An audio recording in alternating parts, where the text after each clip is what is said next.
Welcome to GK classes दोस्तों। आज हम इस वीडियो में भारत की नदियों के बारे में पढ़ेंगे जो आपके आने वाले आरएस एग्ज़ाम 2023 के लिए जो प्री का एग्ज़ाम होगा 1 अक्टूबर को उसके लिए उपयोगी रहेगा। तो वीडियो शुरू करने से पहले अगर आप हमारे चैनल पर पहली बार आए हो तो चैनल को सब्सक्राइब ज़रूर करें और वीडियो को लाइक और वीडियो को शेयर भी ज़रूर करें। तो शुरू करते हैं प्रश्न नंबर 1 से कि हिमालय पर्वत की नदियों की विशेषता क्या है। तो हिमालय पर्वत की नदियों की विशेषता है कि ये वर्ष भर बहती रहती है। तो बात करें दोस्तों भारत की नदियों को, भारत की नदियों के 3 प्रकार माने जाते हैं। एक तो है हिमालय से निकलने वाली नदियाँ, और एक है प्रायद्वीपीय भारत से निकलने वाली नदियाँ, और एक है आंतरिक प्रवाह की नदियाँ। तो यहाँ पे पूछा गया इस प्रश्न में कि हिमालय पर्वत की नदियों की विशेषता क्या है। तो ये वर्ष भर बहती रहती है। तो और प्रायद्वीपीय भारत की नदियों की विशेषता है कि वह जो मौसम के अनुसार बरसाती नदियाँ हैं, तो बरसात के समय वह बहती है, बाकी समय उनमें कुछ सूखा भी होता है। तो प्रश्न नंबर 2 देखो दोस्तों, गंगा नदी का दूसरा नाम क्या है। तो गंगा नदी का दूसरा नाम भागीरथी नदी है। क्या नाम है? भागीरथी नदी है। और बात करें गंगा नदी के उद्गम स्थल की, तो गंगा नदी का उद्गम स्थल है गंगोत्री हिमनद से। गंगा नदी का उद्गम होता है कौन से स्थान से? गंगोत्री हिमनद से। तो ये स्थान कहाँ पे है गंगोत्री? तो ये है उत्तराखंड में। कहाँ पे है? उत्तराखंड में। और एक जगह आती है देवप्रयाग, देवप्रयाग नामक एक उत्तराखंड में जगह है। वहाँ से एक तो अलकनंदा नदी जो है ये भागीरथी नदी में मिलती है, तो दोनों संयुक्त रूप से मिलके आगे ये गंगा नदी कहलाती है और इसका नाम गंगा पड़ जाता है। और बात करें गंगा नदी की लंबाई की, तो गंगा नदी की लंबाई है 2525 किलोमीटर। अगला प्रश्न देखो, भागीरथी नदी अलकनंदा नदी से मिलती है, तो यह मिलती है देवप्रयाग में। कहाँ पे? देवप्रयाग में भागीरथी नदी अलकनंदा नदी से मिलती है। उसके बाद इन दोनों नदियों के संयुक्त रूप को गंगा नाम दिया जाता है। और हरिद्वार जो एक आपने सुना होगा, हरिद्वार जो नाम है, वहाँ से गंगा नदी मैदानी भागों में प्रवेश करती है हरिद्वार से। अगला प्रश्न देखो दोस्तों, प्रश्न नंबर 4 क्या बोल रहा है कि भारत की किस नदी में डुबकी लगाने पर आत्मा की शुद्धि होने का विश्वास किया जाता है। तो भारत की गंगा नदी में डुबकी लगाने पर आत्मा की शुद्धि होने का विश्वास किया जाता है, ऐसी परंपरा है। तो दोस्तों ये प्रश्न जो है सभी पीछे के पेपरों में पूछे गए प्रश्न है और वही मैं आपको करवा रहा हूँ। प्रश्न नंबर 5 देखो दोस्तों, गंगा नदी निकलती है, तो गंगा नदी कहाँ से निकलती है? तो गंगोत्री ग्लेशियर से निकलती है जो उत्तराखंड राज्य में है। भारत के उत्तराखंड राज्य में है गंगोत्री ग्लेशियर, वहाँ से इस नदी का जो गंगा नदी है इसका उद्गम होता है। और बात करें गंगा नदी की लंबाई की, तो गंगा नदी की लंबाई 2525 किलोमीटर इसकी लंबाई है। और जो है ये पश्चिम बंगाल के फरक्का नामक जगह से, एक फरक्का नामक जगह है पश्चिम बंगाल में, वहाँ से ये बांग्लादेश में प्रवेश कर जाती है, बांग्लादेश में प्रवेश कर जाती है और आगे जाकर ब्रह्मपुत्र में मिल जाती है बांग्लादेश में। और बांग्लादेश में गंगा नदी को कौन सा नाम दिया जाता है? तो इस नदी को नाम दिया जाता है पद्मा। कौन सी नदी नाम दिया जाता है गंगा नदी को बांग्लादेश में? पद्मा। अगला प्रश्न देखो दोस्तों, कौन सी नदी बांग्लादेश में पद्मा नाम से जानी जाती है? तो ऑप्शन बी इसका सही हो जाएगा। गंगा नदी को बांग्लादेश में पद्मा नाम से जाना जाता है और आगे ब्रह्मपुत्र में मिलने के बाद इनका नाम मेघना हो जाता है। मेघना नाम से ये बंगाल की खाड़ी में गिरती है। अगला प्रश्न देखो, भारत की बृहत्तम नदी कौन सी है? तो भारत में स्थित बृहत्तम नदी सबसे बड़ी नदी है गंगा। कौन सी नदी है? गंगा, जिसका उद्गम होता है गंगोत्री उत्तराखंड से। कहाँ से? गंगोत्री नामक हिमनद से, उत्तराखंड राज्य से गंगा नदी का जो है उद्गम होता है। अगला प्रश्न देखो दोस्तों, निम्नलिखित में से कौन सी नदियाँ गंगा नदी तंत्र का भाग नहीं है। तो निम्न में से कौन सी नदी तंत्र का भाग नहीं है, निम्न में से कौन सी नदियाँ गंगा नदी तंत्र का भाग नहीं है। तो इनमें से देखना है कि कौन सी ऐसी नदी है जो गंगा नदी की सहायक नदी नहीं है। तो देखते हैं, यहाँ पे मेज नदी तो गंगा नदी की सहायक नदियों में से है, मैनाल भी है। मोरेन जो नदी है ना, ये नहीं है, ये माही की सहायक नदी है और माही गिरती है अरब सागर में। और एक ये याजम नदी। तो इसका आंसर हो जाएगा 3 और 5। मोरेन और याजम नदियाँ जो है ये गंगा नदी की सहायक नदी नहीं है। तो इसका ऑप्शन हो जाएगा 3 और 5, ऑप्शन सी इसका सही हो जाएगा। अगला प्रश्न देखो दोस्तों, रुद्रप्रयाग किन नदियों के संगम पर अवस्थित है। तो रुद्रप्रयाग किन नदियों के संगम पर अवस्थित है। तो रुद्रप्रयाग जो है मंदाकिनी और अलकनंदा नदियों के संगम पर स्थित है। और ये रुद्रप्रयाग जगह जो है ये उत्तराखंड राज्य में है। कौन से राज्य में है, उत्तराखंड राज्य में है। कौन सी जगह, रुद्रप्रयाग।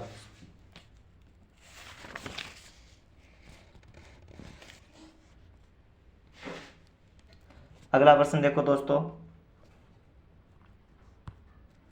प्रश्न नंबर 9 क्या बोल रहा है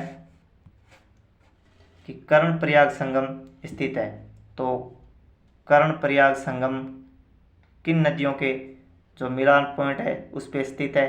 तो ये इसका ऑप्शन डी सही हो जाएगा। अलकनंदा और पिंडर एक अलकनंदा की सहायक नदी है, उसके मिलन के स्थान पर जो है कर्णप्रयाग स्थित है। ठीक है, तो आपको ध्यान में रखना है, कर्णप्रयाग नाम आ जाए तो अलकनंदा और पिंडर नदी, अलकनंदा और पिंडर नदी। तो इसको आपको ध्यान में रखना है, कर्णप्रयाग मतलब अलकनंदा और पिंडर नदी। ऊपर वाला देखो, रुद्रप्रयाग की बात करें तो रुद्रप्रयाग है इसका मंदाकिनी और अलकनंदा। कौन सी, मंदाकिनी और अलकनंदा के संगम स्थल जो है वहाँ पे रुद्रप्रयाग नामक जगह पाई जाती है। प्रश्न नंबर 10 देखो दोस्तों, कोसी एवं काली सिंध नदियाँ जिस प्रवाह तंत्र से जुड़ी है। तो है कौन सी प्रवाह तंत्र से जुड़ी है, कौन सी नदियाँ, कोसी और काली सिंध। तो ये है गंगा नदी तंत्र से जुड़ी हुई नदियाँ हैं। काली सिंध जो नदी है ये चंबल की सहायक नदी है, और चंबल मिलती है यमुना में और यमुना मिलती है गंगा में। अगला प्रश्न देखो दोस्तों, सोन निम्नलिखित में से किसकी सहायक नदी है। तो सोन की बात करें तो सोन नदी गंगा की सहायक नदी है, जो गंगा में दाहिने तरफ से आकर के मिलती है। अगला प्रश्न देखो दोस्तों, निम्नलिखित नदियों में से कौन सी एक गंगा से दक्षिण की ओर से नहीं मिलती। तो देखते हैं इनमें से कौन सी ऐसी नदी है जो गंगा से दक्षिण की तरफ नहीं मिलती। तो देखते हैं, सोन ये तो दक्षिण से मिलती है, यमुना भी दक्षिण से मिलती है।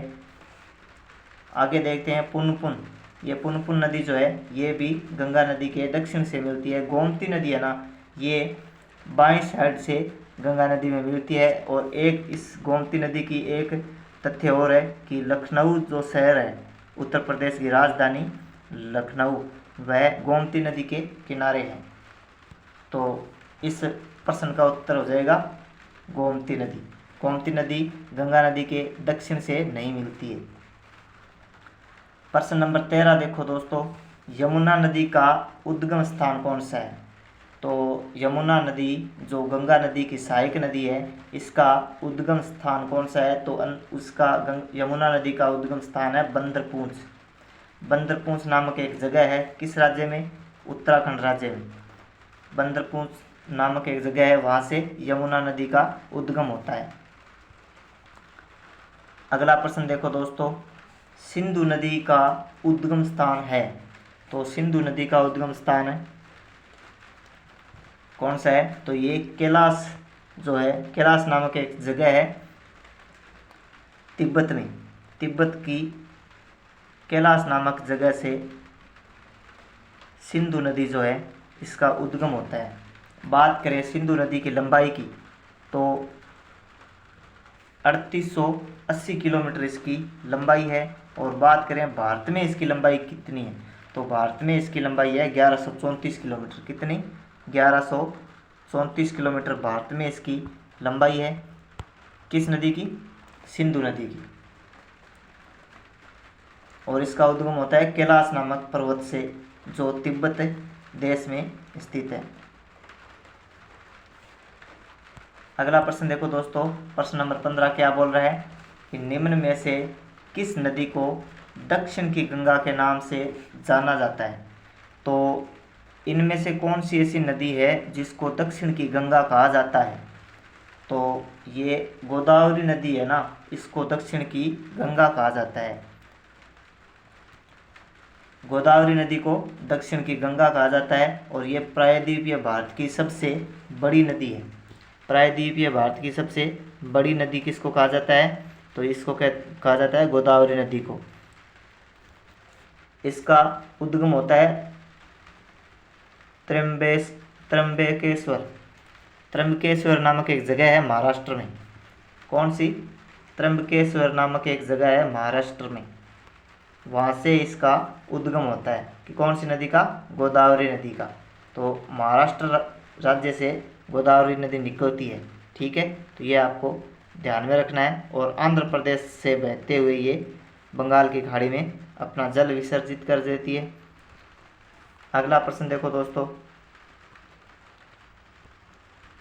ये प्रश्न आ ही गया कि त्र्यंबकेश्वर श्रेणी भारत की किस नदी का स्रोत है। तो त्र्यंबकेश्वर श्रेणी भारत की किस नदी का स्रोत है, तो ये है गोदावरी नदी का। किस नदी का? गोदावरी नदी का, जो महाराष्ट्र राज्य से निकलती है। कौन से स्टेट से? महाराष्ट्र राज्य से निकलती है और आंध्र प्रदेश राज्य में बहती हुई बंगाल की खाड़ी में गिर जाती है।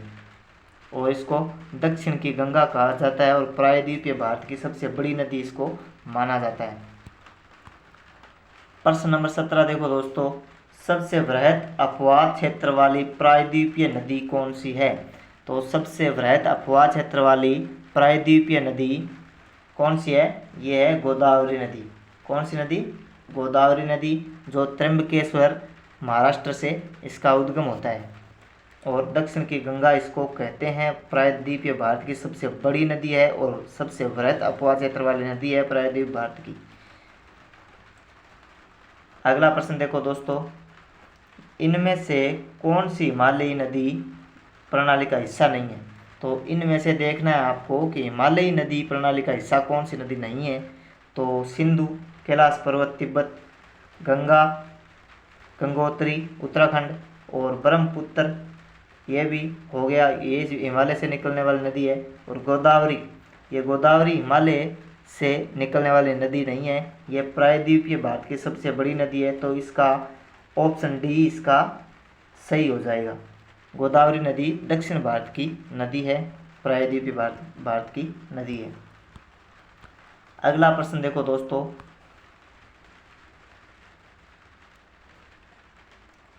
पेनगंगा एवं वैनगंगा किस नदी की सहायक नदियां हैं। तो पेनगंगा एवं वैनगंगा किस नदी की सहायक नदियां हैं, तो ये है गोदावरी की। किस नदी की? गोदावरी नदी की सहायक नदियां हैं। कौन कौन सी? पेनगंगा, वैनगंगा। पेनगंगा एवं वैनगंगा गोदावरी नदी की सहायक नदियां हैं। गोदावरी नदी को दक्षिण की गंगा कहा जाता है और भारत में गंगा नदी के बाद सबसे बड़ी नदी अगर कहें तो गोदावरी नदी है, जो त्र्यंबकेश्वर महाराष्ट्र से निकलती है। ठीक है, बात करें इसके अन्य सहायक नदियों की, तो इसकी अन्य सहायक नदियाँ मंजरी नामक एक नदी है, वह भी इसकी सहायक नदी है। और वैनगंगा और पेनगंगा तो आपको बता ही दिया। अगला प्रश्न देखो दोस्तों, आज का अंतिम प्रश्न, प्रायद्वीपीय भारत में पूर्व दिशा में बहने वाली नदियों का उत्तर दक्षिण का सही क्रम बताएं।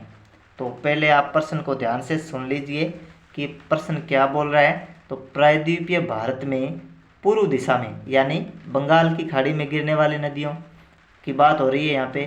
तो उनमें ही बताना है कि आपको उत्तर से दक्षिण का सही क्रम, यानी उत्तर में कौन सी नदी है और सबसे दक्षिण में कौन सी नदी है।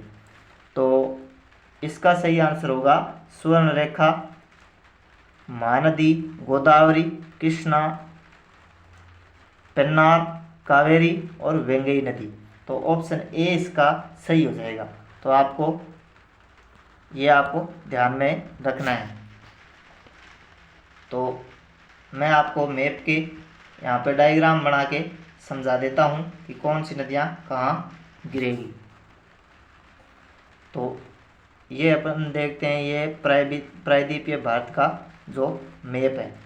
तो यहाँ से आती है स्वर्ण रेखा सबसे पहले, उसके बाद आती है महानदी, और उसके बाद आती है गोदावरी जो महाराष्ट्र से निकलती है, ठीक है। और उसके बाद आती है कृष्णा नदी, ये कृष्णा नदी यहाँ पे आती है। और उसके बाद आती है, कृष्णा के बाद आती है पेन्नार नदी, और उसके बाद आती है कावेरी नदी, और अंत में आती है ये वेंगई नदी जो सबसे दक्षिण में नदी है।